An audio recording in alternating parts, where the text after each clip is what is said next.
जय श्री सीताराम। ओम जनक नंदने विद्महे राम वल्लभाय धीमहि तन्नो सीता प्रचोदयात्। वैशाख मास के शुक्ल पक्ष की नवमी तिथि को सीता नवमी के रूप में जाना जाता है। इस दिन राम जी की शक्ति जनक नंदनी जनक सुता सीता जी का प्राकट्य हुआ था। सीता जी अमोघ आशीर्वाद देने वाली हैं, राम की शक्ति हैं, जो रावण के विनाश के लिए इस धरती पर अवतरित हुई थी। उन्होंने ही हनुमान जी को अष्ट सिद्धि और 9 निधियों को प्रदान करने का आशीर्वाद दिया था। राम जी की शक्ति हैं, राम जी की प्राण प्रिया हैं, इसलिए राम वल्लभा कहलाती हैं।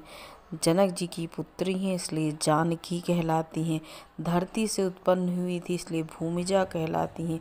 विदेह राज जनक की पुत्री थीं, इसलिए वैदेही कहलाती हैं। अनेक नाम हैं माता के, आप जितने नाम में उनका सुमिरन कीजिए आपको कल्याण ही होगा। और एक सीता नाम लेने पर आपको 1000 विष्णु सहस्त्र नाम के जाप का फल मिलता है। तो इतना प्रभावी है सीता जी का नाम। स्वयं महालक्ष्मी हैं, जो एक दैत्य कहें, दानव कहें, या एक बुरी शक्तियों के अधिष्ठाता रावण के विनाश के लिए इस धरती पर आईं और स्वयं महालक्ष्मी होकर भी वन वन भटकीं। लोग सीता जी के ऊपर प्रश्न उठाते हैं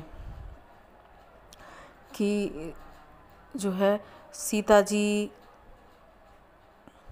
क्या कहें, कि सीता जी इतनी कोमल थीं या इतनी विवश थीं जो राम की अधीनता में लंका में रहीं।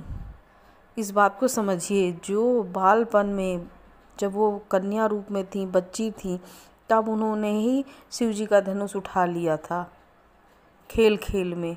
तब तो सोचिए उनके अंदर कितनी शक्ति होंगी। स्वयं विष्णु की शक्ति हैं, स्वयं महालक्ष्मी हैं, कैसे वो धनुष नहीं उठा सकती।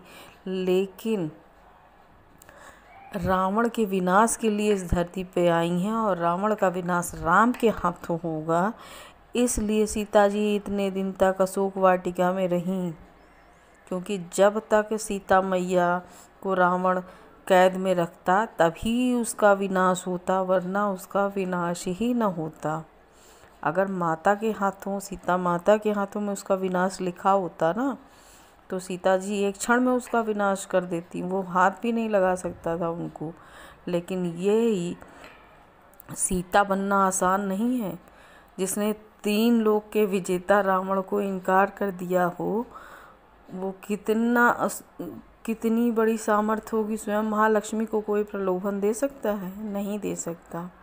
और उन्हें राम को यश दिलाना था।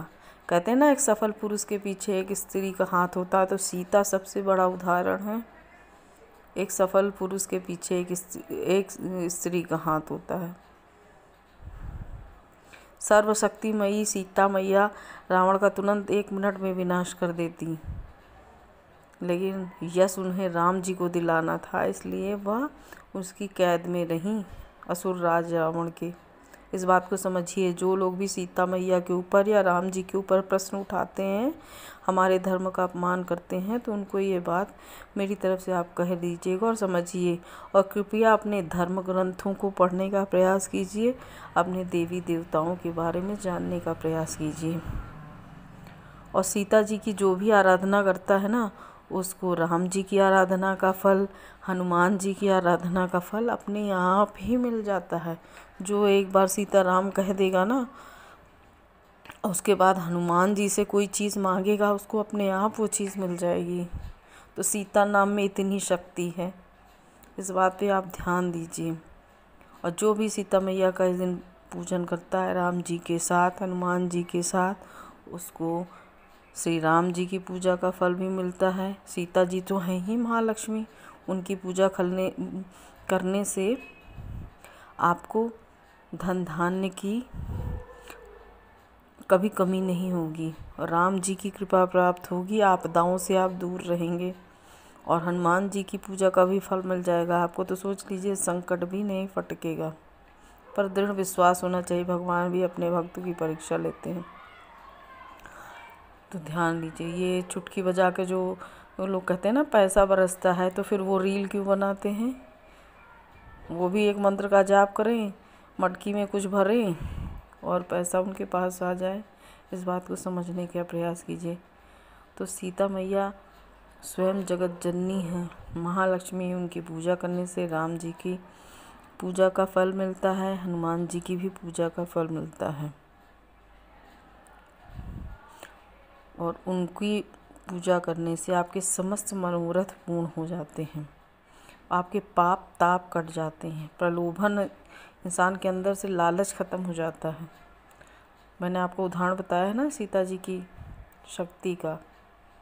तो सीता जी की का नाम लेते ही कितने चमत्कार हो जाते हैं। इसलिए इस दिन सीता मैया का पूजन अवश्य करें और सीता जी का राम जी के साथ पूजन करें।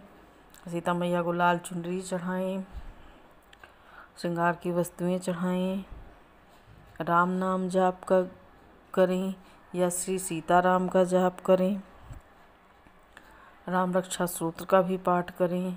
सीता मैया की कृपा आप पर हम पर बनी रहेगी। इसी मनोकामना से विदा लेती हूँ। राधे राधे। जय श्री कृष्ण। हर हर महादेव।